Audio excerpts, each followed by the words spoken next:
ইমাম সাহেবকে যদি জিজ্ঞেস করেন, হুজুর সব বুঝলাম, কাবা শরীফের গিলাপের রংটা কালো কেন? এত রং থাকতে কালো রং দিল কেন? একটু জিজ্ঞাসেন। কোরআনুল মাজিদে বলতেছে ওয়াজকুরু ইব্রাহিম, আপনি ইব্রাহিমের ওয়াজকুরুল কিতাবা ইব্রাহিম, কিতাবের মধ্যে ইব্রাহিমের জিকির করুন। কিতাবের মধ্যে মুসা আলাইহিস সালাতু ওয়াস সালামের জিকির করুন। কে বলতেছে? রব্বুল আলামিন। কাকে বলতেছে? মহানবীকে। মহানবী কিতাবের মধ্যে ঈসা রুহুল্লাহর জিকির করেছেন। মহানবী কিতাবের মধ্যে মুসা কালিমুল্লাহর জিকির করেছেন। মহানবী কিতাবের মধ্যে জাকারিয়া নবীর জিকির করেছেন, ইয়াহিয়ার জিকির করেছেন। করেন নাই?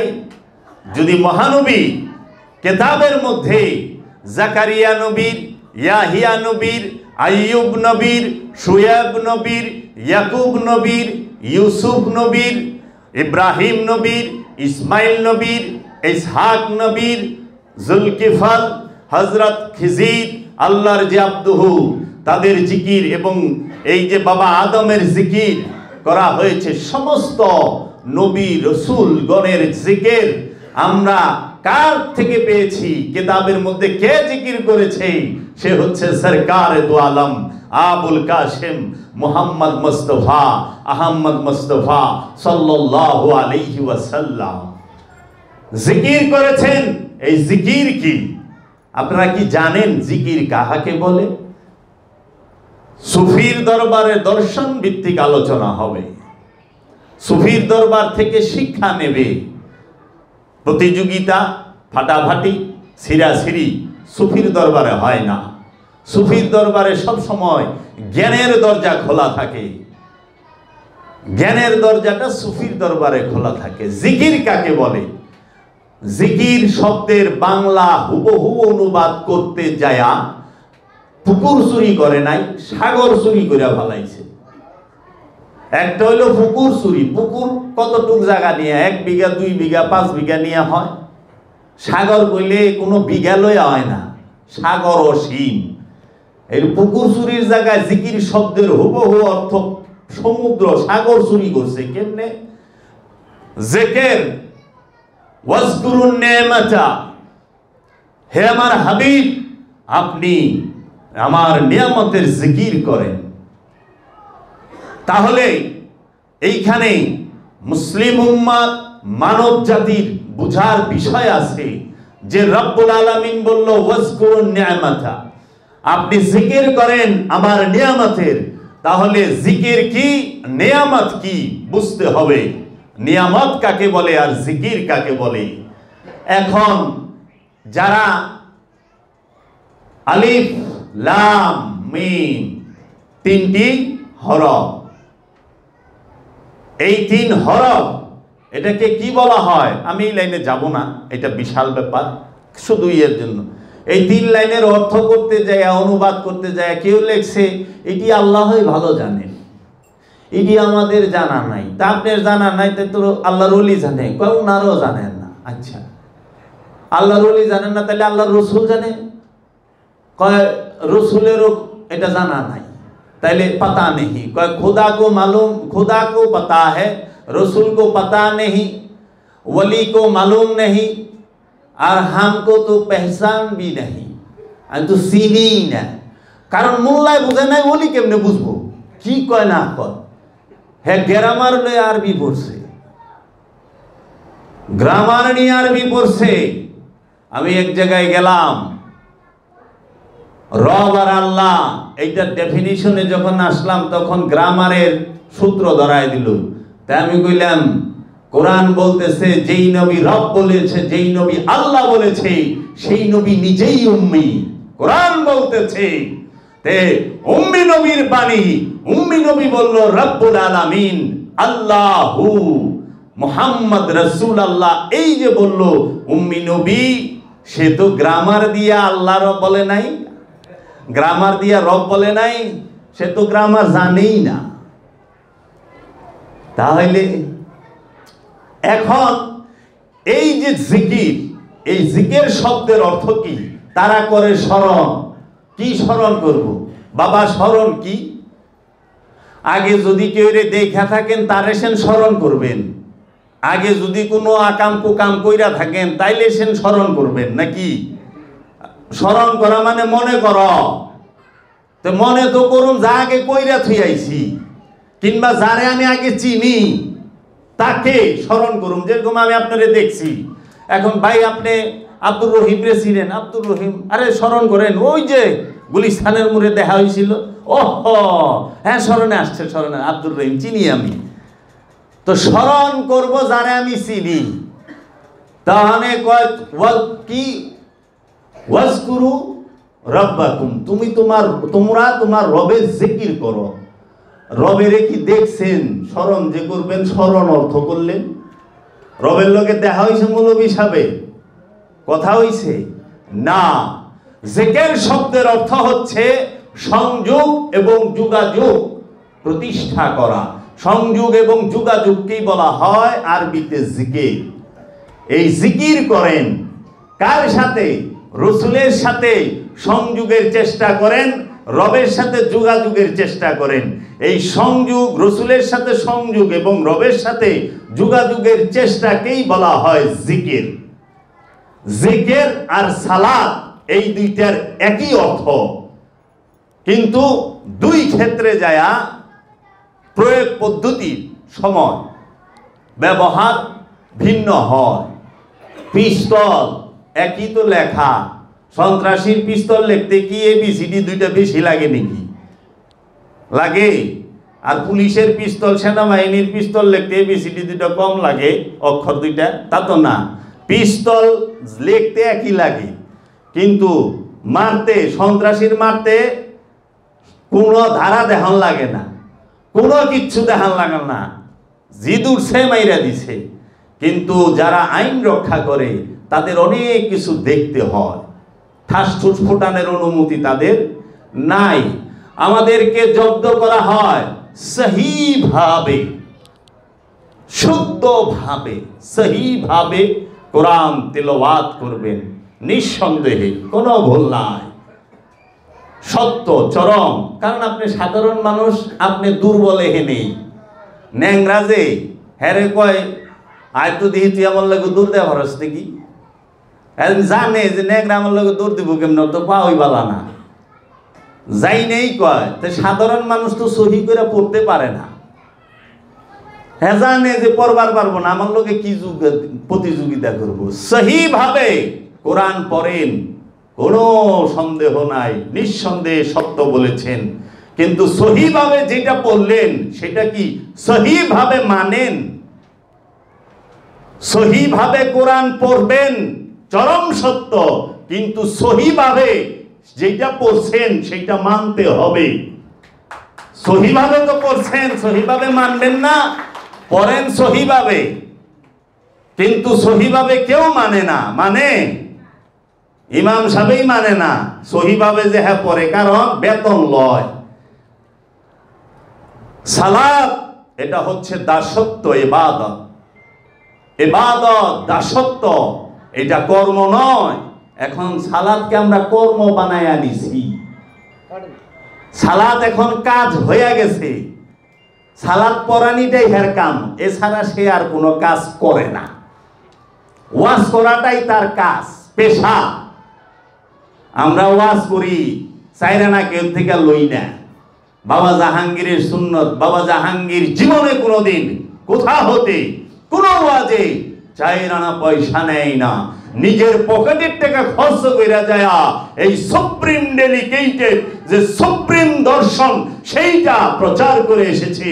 আমি সেই বাবা জাহাঙ্গীরের মুরিদ যে বিনা পয়সায় সমস্ত রহস্য জগতের অনেক উঁচু স্তরের জ্ঞান এই মানব জাতিকে দান করেছে। আমি সেই বাবা জাহাঙ্গীরের মুরিদ, আমি সেই বিকাহ আলেম নই যে ধর্মের কোরআনের আয়াত কোনটাকে আমি যাই ওয়াজ করুম।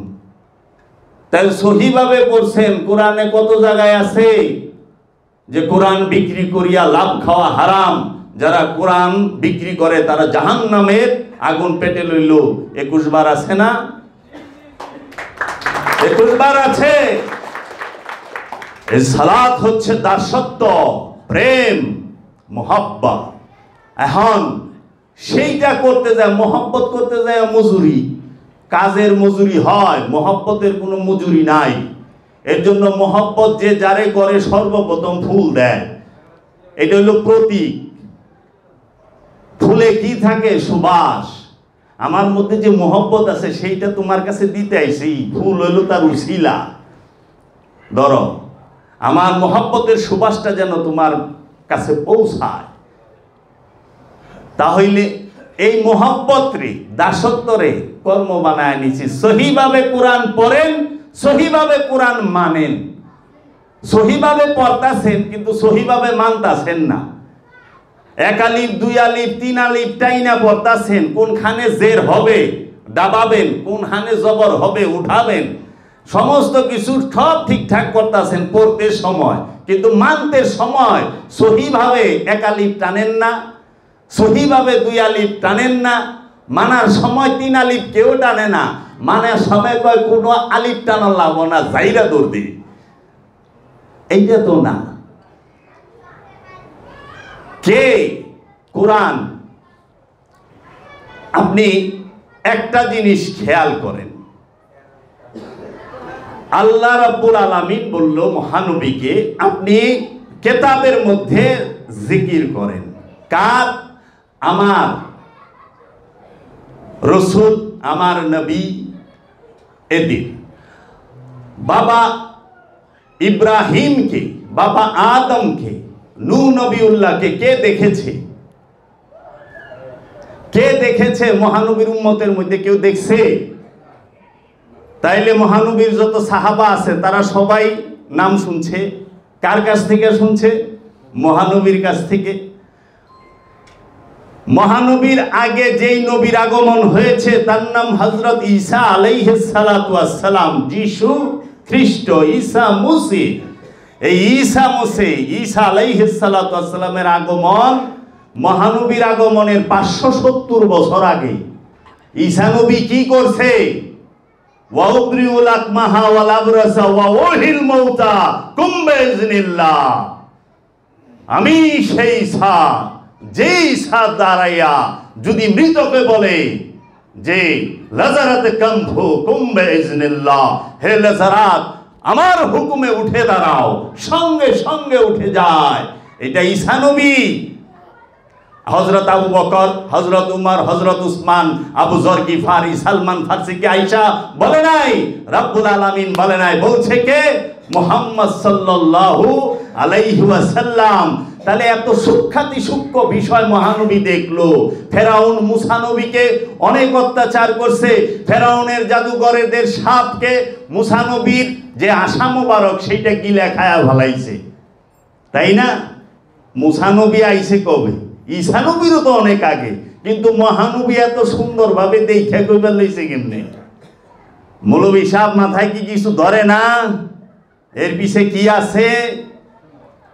ইব্রাহিম খলিলুল্লাহ, ইব্রাহিম আলাইহিস সালাতু ওয়াস সালামকে যখন নমরুদ শুল তৈরি করলো আগুনে, অনেক সময় লাগছে, সেইটারে ওইখানে যখন নিক্ষেপ করল আগুনের মধ্যে ইব্রাহিম খলিলুল্লাহকে, তখন কোরআনের আয়াত আসলো, কুলনা ইয়া নারু কুনি বারদাও ওয়া সালামুন আলা ইব্রাহিম। কুলনা সমস্ত, ইয়া ও হে নারু আগুন, কুনি বারদাও সেই রূপ ধারণ করো, ওয়া এবং সালামুন আলা ইব্রাহিম, সালামুন শান্তির রূপ, আলা উপরে ইব্রাহিম, ইব্রাহিমের উপরে হে আগুন আমার খলিলুল্লাহ ইব্রাহিমের উপরে শান্ত রূপ ধারণ করো। আগুন গুলজার হয়ে গেছে, ঠান্ডা হয় নাই। ঠান্ডা হইলে তো শীত লাগবো, গরম হইলে গরম লাগবো, তাপ লাগবো। গরম হয় নাই, ঠান্ডাও হয় নাই, গুলজার হয়ে গেছে। মহানবী এত স্পষ্ট ভাবে দেখলো, এরপরে কি মোল্লার মাথায় ধরে না যেইখানে কোন বিষয় কাজ করতেছে, কি কাজ করতেছে? ইব্রাহিম খলিলুল্লাহ ঘটনা, আদম সফিউল্লাহর দুই ছেলে হাবিল আর কাবিল, দুইজনে একজন আরেকজনকে হত্যা করলো। এমনই ছিল তারা যে হাবিলকে কিভাবে কবর দিতে হবে সেইটা জানতো না, একটা কাকে শিখায় দিছে। সেইটাও তো মহানবী দেখলো। তাহলে মহানবী যে বলেছে যখন আদম মাটি ও পানিতে ভাসমান তখনও আমি নবী, তখনও আমি নবী। যখন আদম এবং হাওয়া তারা যখন মাটি এবং পানিতে ভাসমান, বাবা আদম মাটি এবং পানিতে ভাসমান, তখনও আমি নবী। আমি সব দেখেছি, আমি সব দেখি, সব কিছুর নাম আমিই দেই। নাম তারই দেয় যে আগে থাকে। আমার এই বাচ্চা এর নাম এ রাখে নাই, কিংবা এরপরে যে আইব সেও রাখে নাই। এর আগে যে আছে তার বাবা, তার দাদা, তার দাদি, তার চাচা ফুপুরা, যারা এর আগে আসছে সে নাম রাখছে। নাম তো সে দেয় যে আগে থাকে, নাম সে দেয় যে আগে থাকে। মহানবী আদিতেই ছিল, সব সময় আছে, সব সময় থাকবে। মুহাম্মদ সাল্লাল্লাহু আলাইহি ওয়াসাল্লামকে মৌলবীরা ওহাবী সম্প্রদায় মদিনা শরীফের রওজার ভিতরে আটকায় ফেলায়, আর আল্লাহরে মক্কার কাবা শরীফে রাইখা দেয়, তাও কালা গিলাপ দিয়া ডাইকা। ইমাম সাহেবকে যদি জিজ্ঞেস করেন, হুজুর সব বুঝলাম, কাবা শরীফের গিলাপের রংটা কালো কেন? এত রং থাকতে কালো রং দিল কেন? একটু জিজ্ঞাসা কাইন্দা দিব হুজুরি, যে কি প্রশ্ন করেন আমার কান্দা আয় করে। আমি উত্তর কই থেকে দেবো? এটা তো দর্শনের আলোচনা। কাবাকে কে দেখে? সবাই তো কাবার গিলাপরে দেখে। আমার এই দেহটাই যে একটা গিলাপ, এই গিলাপের ভিতরে হৃদয় হচ্ছে কাবা হাকিকি। এই গিলাপ দিয়া কি হাকিকি কাবারে ডাইকা রাখেন নাই? আল্লাহ রাখে নাই। মানুষ মেজাজি কাবাকে কালো গিলাপ দিয়া ঢাইকা রাখছে, আর আল্লাহ রাব্বুল আলামিন হাকিকি কাবাকে বিভিন্ন রঙের গিলাপ দিয়া ঢাইকা রাখছে। তাহলে কি বুঝেন না কিসের পিছনে কি? এই যে বিষয়গুলো সার্বিক যে দর্শন ভিত্তিক।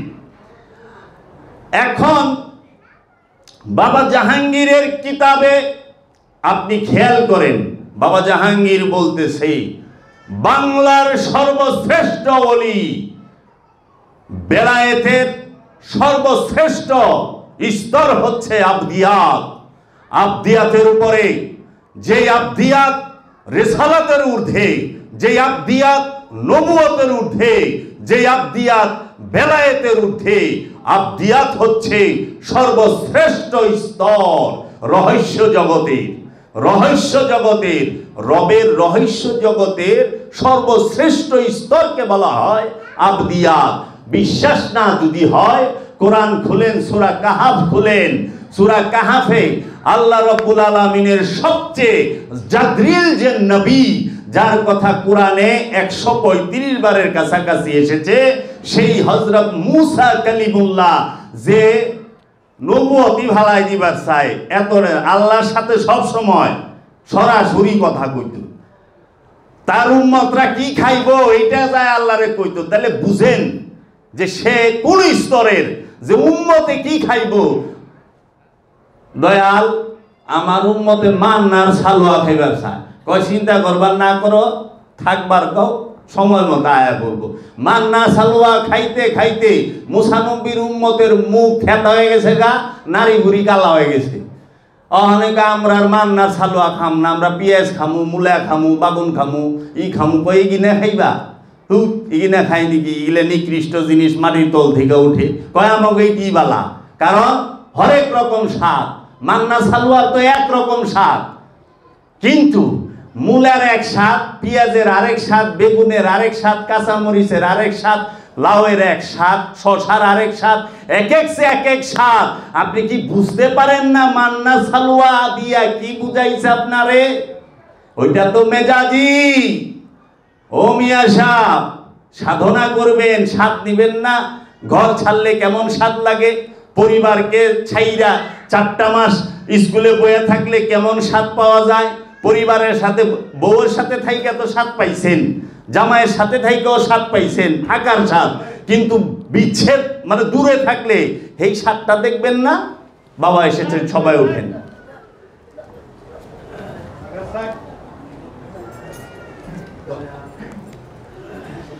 তো সেই স্বাদটা গ্রহণ করবেন না।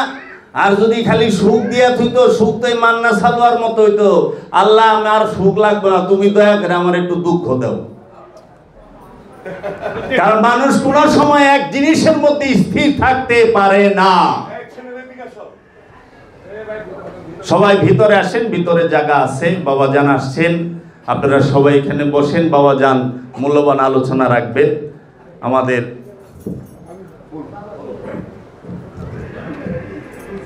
তো এখন